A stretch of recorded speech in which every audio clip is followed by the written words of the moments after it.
seventh-day holy day. Now that happened at the beginning. At the same time, the Bible says that's the creation. The Bible says that there's a new creation now. And in the new creation is brought through Messiah. It's brought through Messiah on the cross and in the resurrection. That is the work of a new creation, a new birth, a new Genesis, a new beginning. Now, since it's the same God and it's the same work of creation, of beginning, could there be a link between the two events, between the first creation and the new creation? The answer is yes. When did God finish the works of the creation? He did so on the sixth day. When did Messiah finish the work of the new creation, his labor? He did it on Friday. What is Friday? The sixth day. What was the day of the creation of man? The sixth day. What about the new creation of man? The sixth day. And what is the day of the redemption of man? The sixth day. Same day that God created man. When does the crucifixion take place? Sixth day. And you look at the timing and look at the way the first day began. When did the first day begin? In a sense, it was Sunday, though it wasn't called Sunday. Yom Rishon in Hebrew, that first day at the beginning of Genesis. When did it begin? It began at night. The Bible says always that it was first night and then it was day, the opposite of the way we think in the West. In the Hebrew calendar, it always begins at night. Every holiday, as you know, begins when the sun goes down. The sun goes down, it is Erev, it is evening, the new day begins. That's why it's not just because of the Hebrew holidays. Every day on the calendar is like that. It's just you note it when the Hebrew holiday comes up that you only start at sundown. So the first day, the reason why that is because it's in Genesis that way. That first there was evening, and then there was morning. So every Hebrew day begins at sunset of the day before, and ends at sunset of the day after. So therefore, the sixth day is Friday, but when on the biblical calendar would the sixth day begin? Not Friday, but Thursday. It begins Thursday night. The sixth day begins at sundown on Thursday. Is that significant? Very. Because that's the exact time when, in a sense, the passion of Messiah begins. That sixth day begins Thursday night at sundown with what? With the beginning of the Passover Seder. It starts at sundown. It's the Last Supper. He's talking about his death. He is overseeing that meal that's all about his death. It's beginning on the day of man, because he's going to die for the sins of man. And he's going to redeem man from the curse. So it all begins that way. You know, in the beginning, man, when he was created, was brought into a garden on the sixth day. On the sixth day of this new creation, Messiah is brought into the Garden of Gethsemane. And there, his death is prepared for. On the sixth day, he is crucified. The sixth day. And in Hebrew, you know, again, night and then day. It has to go from sunset Thursday to sunset Friday. So the work of the redemption has to end before the sun goes down on the sixth day. That's why it ended when it did. He's on the cross for how many hours? 6 hours. The number of man for the sins of man, for the redemption of man. And then at the sixth hour, he cries out, "It is finished," which is Friday afternoon. The sun is going down. And then it goes down, and he is brought into the tomb and laid down. It's over. His works are over. And then comes what? Then comes the Shabbat, the Sabbath. What does he do on that seventh day? He rests. He rests in the tomb, just like God did at the beginning. God ceased from his works. He finished his works on the sixth day, rested on the seventh day. Messiah does the exact same thing. I mean, even in his death, he observes it all. You know, we look at the Sabbath in the Orthodox and how they do it, and we see it only often as a burden, legalism, and that's often what it can become. But we tend to see it not really what it is. You know, the Sabbath is in its nature something beautiful. The Sabbath was made for man. You know, Sabbath is about shalom. It's about peace. It's about a peace that often many believers don't have. And I want you to open up to Hebrews 4 to put this together, Genesis and Hebrews 4. And Hebrews 4 speaks also about the Shabbat, the Sabbath. And here's what it says. Verse 4. Hebrews 4, verse 4. And I love Hebrews. I love the way this talks. For he has said somewhere, doesn't tell you where, somewhere concerning the seventh day. God rested on the seventh day from all his works. And again, in this passage, they shall never enter into my rest. Therefore, since it remains for some to enter in, and those who formerly had good news preached to them failed to enter because of disobedience, again he fixes a certain day, today, saying through David, after so long a time, just as has been said before, today if you hear his voice, do not harden your heart. If Joshua had given them rest, he wouldn't have spoken of another day after that. So there remains a Shabbat, a Sabbath for the people of God. For the one who has entered his rest has himself also rested from his works, as God did from his. Therefore, let us be diligent to enter that rest, so that no one will fall through following the same example of disobedience. Therefore, let us be diligent to do what? To enter the Sabbath, the Shabbat. What it's saying is there's a greater Sabbath yet to come. In a sense, the Sabbath was a foreshadow of the peace that God would bring because of Messiah. What does the Sabbath come from? It comes from Messiah. It is the Sabbath. It's no accident he died when he did. Already, all put in the tomb, and then the Sabbath comes. He always observed the Sabbath when he was alive. Now he observes it in his death. The holiest day. He had to die when he did.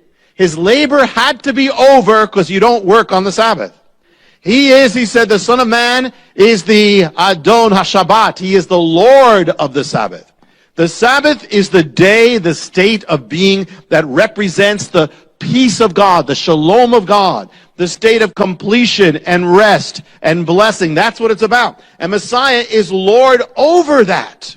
He is the Lord of Shalom. He's the Prince. It says he's the Prince of Peace. Sar Shalom in Hebrew. He's the Master of Shalom. Peace comes from him or it doesn't come. He is the Lord of completion, what it means. He's the Lord of being full, fulfilled, and right, and blessed, the Lord of rest.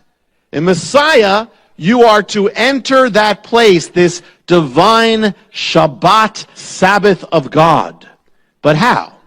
In the book of Hebrews, it's written, let us enter, let us labor to enter. It may take some work to get in. We're going to see that. So many believers live their lives in a state of restlessness, just like most of the world, and are not living in the Sabbath of God. But the secrets are there in Messiah's entrance. When Messiah died on the cross, he was not only dying on the cross, he was also entering the Sabbath in the greatest Sabbath entrance that has ever been after the days of Genesis. What was the cross? It was the way he entered into the Shabbat. He labored to enter in. And so the amazing cool thing is, when you look at Messiah on the cross, you actually find keys of entering the peace of God for your life. And keys of entering the place in God where you can have completion and healing and fullness. Messiah, Lord of the Sabbath, teaches us how to enter the Sabbath on the cross, because that's what he's doing. Aside from everything else, he's also entering the Sabbath. And we're going to look at a few of those keys tonight. It's really cool because you wouldn't think so. That's exactly what's happening. On the cross, John 19:28, he says, I am thirsty. I am thirsty, quoting from the Psalms. Is there any key there about peace with God with that? Yes, there is. One of the keys of having peace with God and peace in your life is you have to bring your needs to God.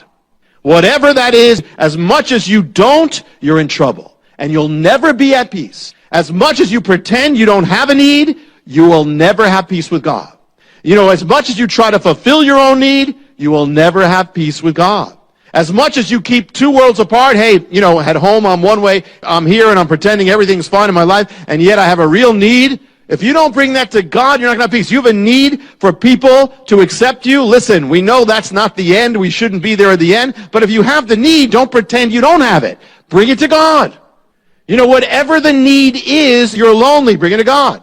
You know, it may even be, you know, you're tempted, bring it to God is what it's saying. You have to bring your thirst to him, and you have to confess it if you're going to be touched, if you're going to have peace in your life. He said, come to me, all you who are weary and burdened down, and I'll give you rest. And come to me, all you who are thirsty, come and drink. First thing is, don't hide your need. People get into big trouble for doing that. And some of the great saints of God, David got into big trouble for keeping kind of two things in his life and pretending he didn't have that need. God said, why don't you come to me? The thing is, whatever it is, even if you're being tempted, that's a need, bring it to God. God is never saying, don't bring it to me, I don't want to touch. He never says, I won't deal with it. He'll deal with it. Bring it to God. And he's there. Next thing he says on the cross, another key to the Sabbath of God, of Messiah. Matthew 27:45, he says, Eli, Eli, lama sabachthani. He speaks Aramaic, quoting from the Psalms in Aramaic. Eli, Eli, my God, lama, why? Sabachthani, have you forsaken me? Now people argue and say, how could he be God if he's saying, my God, you've forsaken me? That's the awesome thing about the cross. It's God actually separating himself from himself so he could be one with us who are separated from God. And yet it's all that, and it's also part of the Sabbath entrance. You wouldn't expect a leader to say this publicly, and here of all people, Messiah to say this, to say something like that, saying that God has separated, has forsaken him, and he's saying, why? But another next key related to the first, for you to have peace with God, peace in your life, is that come as you are. Bring everything, even the sin in your life, especially the sin, God wants it. The guilt, especially the guilt. He took all these things on the cross, and he already took your sin, so if you're holding on to your sin, you're a thief, because it belongs to him. No matter what it is, maybe you think that God promised you something that didn't happen in your life, and you've been dealing with this, and it's been separating you from God. Until you get this out with God, you're not going to have peace. Even the separation from God, don't let that, listen, if God himself is saying, God, why are you far from me? If God could separate from himself and still be God, that means that no matter how far you feel from God, there's a way, doesn't matter what it is, even that won't separate you from God. You could have committed murder, and that still won't separate you from God if you bring it to God. It's just you don't feel him close. Bring it to him. You're mad at God. You ever been mad at God? Yes, of course you've been mad with God sometimes. The key is, we know the end of the story is that God wins the argument. But the thing is, if you don't ever argue with him, he'll never win in your life. You understand? Jacob wrestled with God. And you're mad with God, bring it to God. It's okay. It's not going to shock him. Other people in the Bible were mad about him. David was. Others were. The thing is that God is used to that. But you got to bring it to God.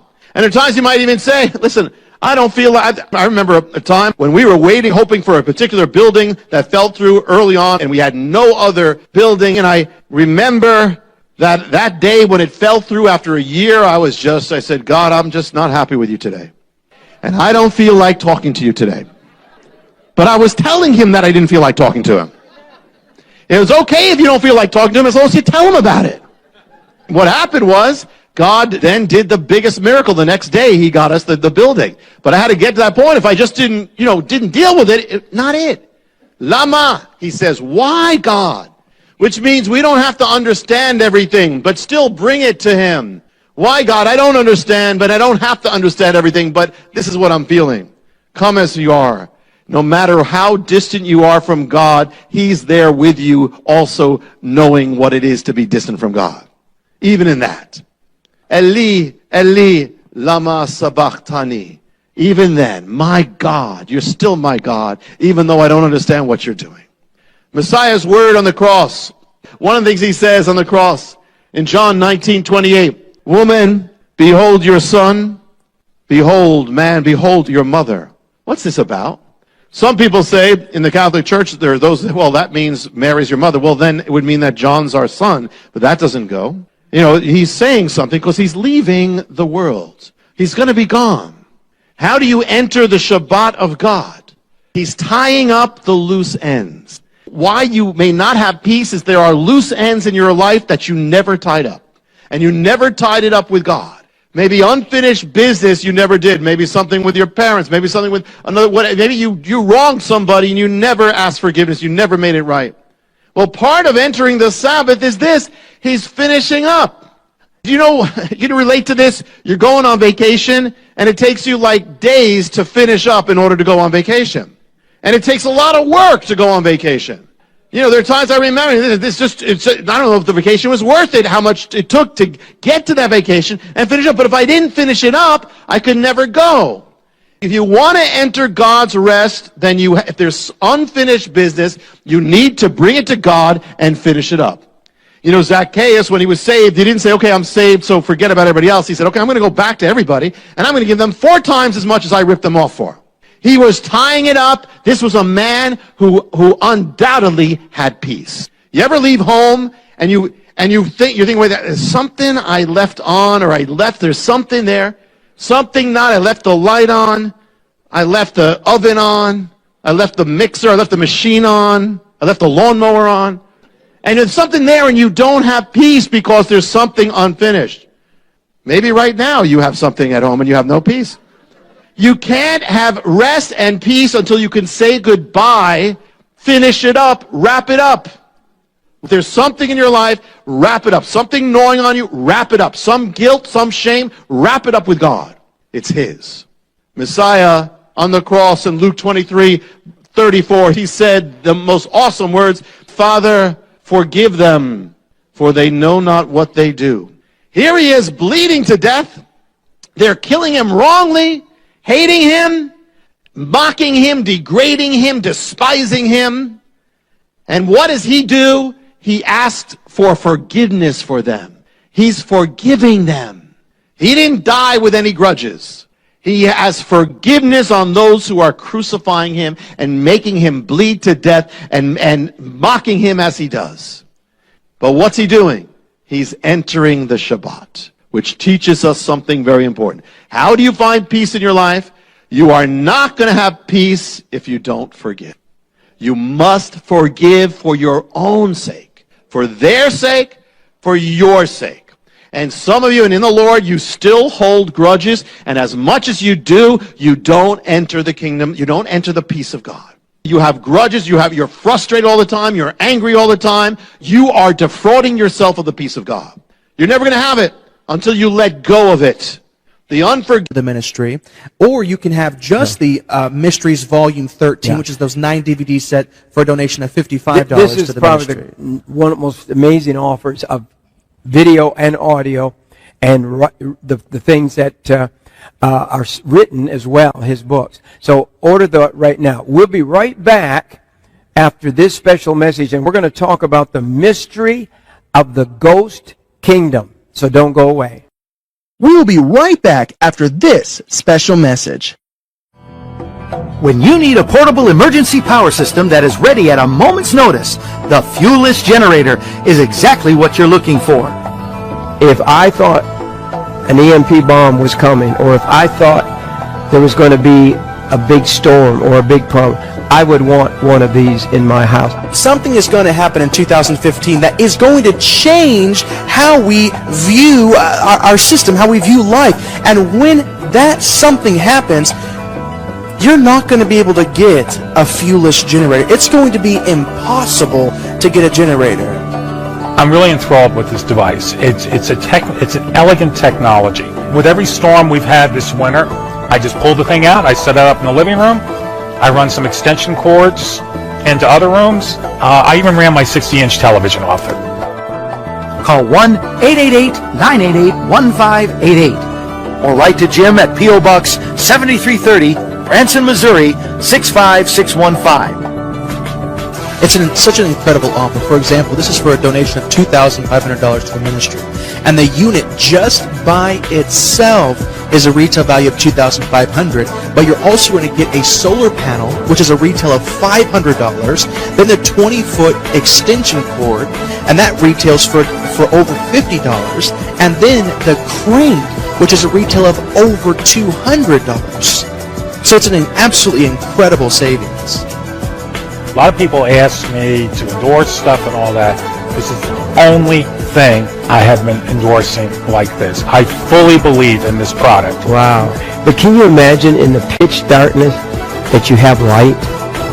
You can also go to the website JimBakkerShow.com. Thank you for your continued support that helps keep us broadcasting around the world.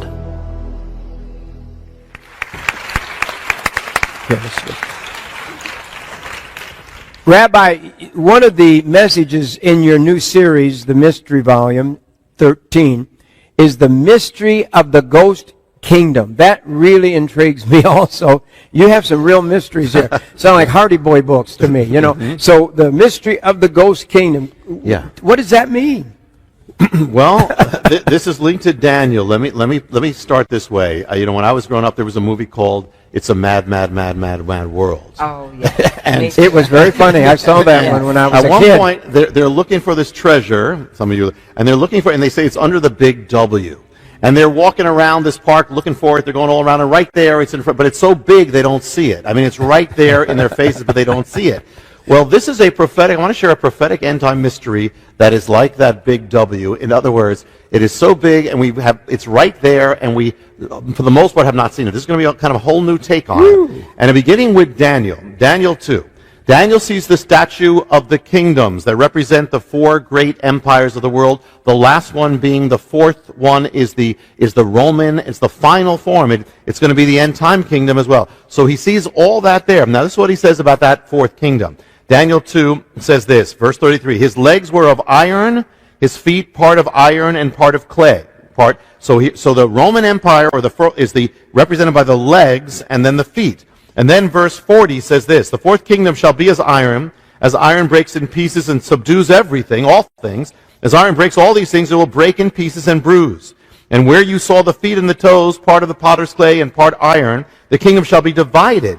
But there shall be in it of the strength of iron, as much as shall the iron mixed with the clay. And as the toes, the feet were part iron, part clay, the kingdom shall be partly strong and partly broken.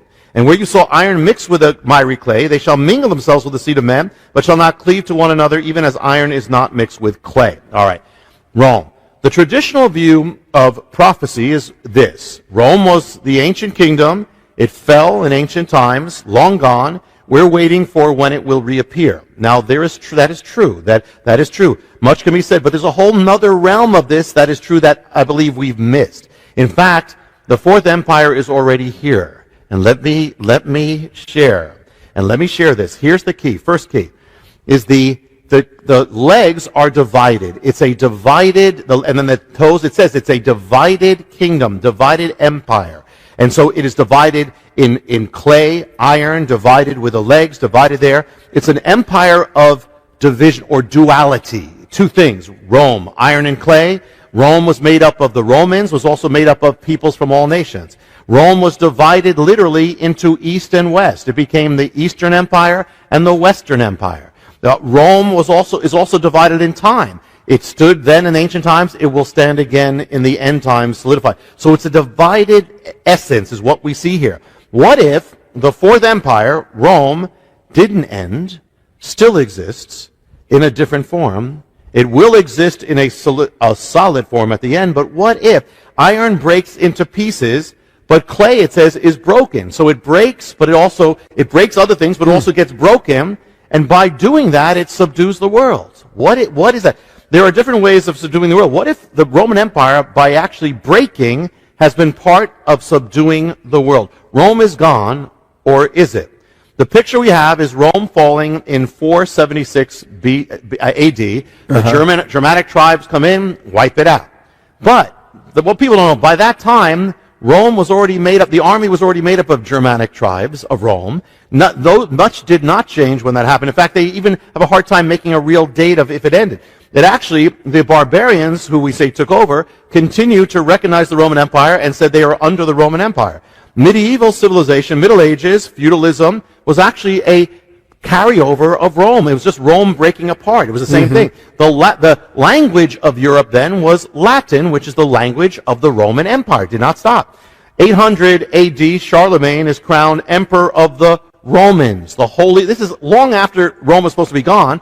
is crowned the Holy Roman Emperor.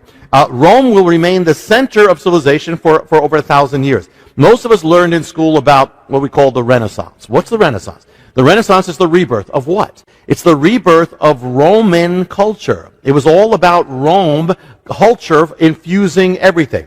The year 951 AD, the Pope crowns the German emperor or conqueror Otto as king of what? The Germany? No, of the Romans. He's one of those. It starts the Holy Roman Empire. We've heard about the Holy Roman Empire.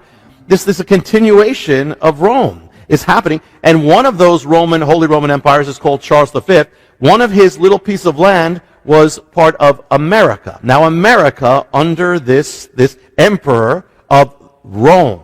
Now, this is the fourth beast, but it goes much farther. What's happening is that Rome actually did not end. I mean, in one sense, it spread through the world. It's been spreading through the world. Wow. It's been leavening the world.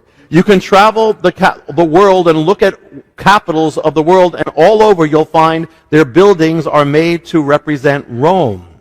All over the world. Roman law is the basis of much of law that is still all over the world. When the Holy Roman Emperor fell, or the empire fell, out of it was born Germany. The leader of Germany was called what? The Kaiser. What is Kaiser? It's Caesar. It means Caesar. Oh. Kaiser is simply the German way of saying Caesar. So here you have the Holy Roman, then you have that. 20th century.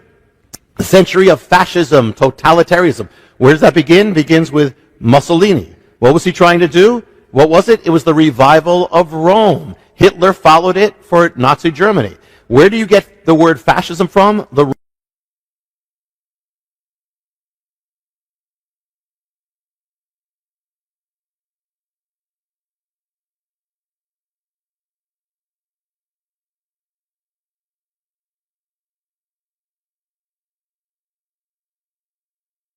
reign, they ruled as what? What's their title?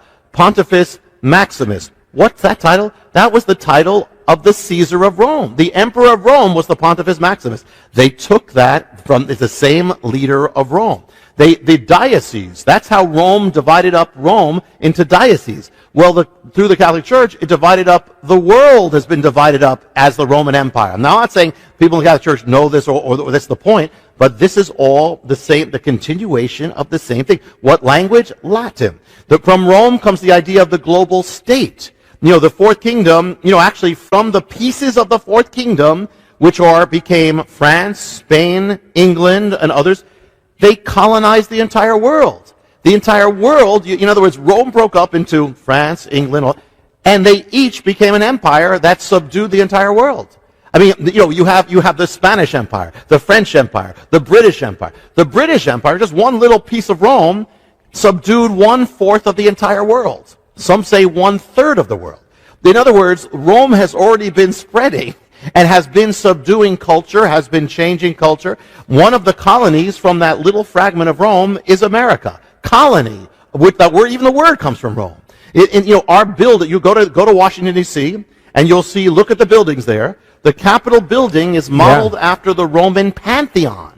The Pantheon means the temple of all gods. That is our Capitol building. What does it rest on? Rests on Capitol Hill. What's that from? That's from Capitoline Hill, named after the Roman hill. You can look at the Supreme Court building, same thing. It is the Roman thing. Even the word, what's our highest body of ruling? The Senate. Where's that from? Rome. The president, the word president comes from Rome. The language of Rome, Latin, in one form or another, has covered the world. If you speak Spanish, that's basically Latin just morphed. It morphed into Spanish. You speak French, it's Latin, morphed into French. You speak Portuguese, it's Latin. It's the Roman language, morphed into that. Romanian, same thing, all that. English, we say English. English, what is English? English is Latin mixed in with German. In other words, it's Rome and the barbarians come together. It's the iron and the clay. Mixed together. Mixed together, iron and the clay, and it's covered the world. The language of Rome. When did Rome fall? We said 476 AD. Not exactly. Rome split into two, just like the legs of the statue of Daniel. And the East and West. Well, the Western Empire, we said...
Sau cơn mưa đêm em đã làm gì giờ? Khói thuốc lá lạnh nhì giờ. Anh chỉ muốn một đêm này không ngày ai humanity. Yeah, yeah, em muốn là quên mà sao mà em đã cần đi nhưng mà 30. Anh không thể giữ em được bên mình. Bao nhiêu người xấu đã người ghen tình. Bao nhiêu người mấy em mà quên rồi. Vẫn là con má nằm bên tôi. Giờ chỉ con má nằm mòn trôi. Yeah, anh chẳng thể giữ được cho em nhiều điều. Có mấy con mất điều em mới không muốn, yeah. Em mới không muốn, yeah. Em như không muốn bên anh như khi em muốn mất bên anh. Em nói em muốn say, yeah. Để là bữa mà em cần anh, yeah. Bao năm bên mai chỉ cần ai xa đến anh ai. Em không muốn mai chỉ cần ai. Bao năm mà sau và em muốn đêm nay em đã trôi. Ta bên qua cảm xúc như cơn mưa kia đang nhìn tôi. Ta mệt mà đi má đôi má em thật u sầu. Mà đi má đôi má em thật màu nâu. Và anh muốn ôm em thật chặt vào. Trong khu phố anh ôm lấy một tay em không thể thắng dậy. Như cơn mưa anh không ngần lại, yeah. Em đã đi xa đi mất, yeah. Chỉ còn anh qua đêm cất, yeah. Nỗi buồn như anh, không ngờ như em, yeah. Ta không bên nhau xa rồi. Chỉ còn cơn mưa kia đang nhạt trôi. Và em xa rồi. Chỉ còn anh đêm nơi cơn mây mờ thôi, yeah. Mắt anh đã mở đi mascara. Môi hồng như Evergrande, yeah. Bạn em như cậu AK. Pháo hoa là ta ta ta ta. Anh bay lên trên trời cao, không ngăn đau trên mình vì sao mọi thứ cùng anh, yeah, yeah. Chỉ cần như anh mà bao, yeah. Say mê em.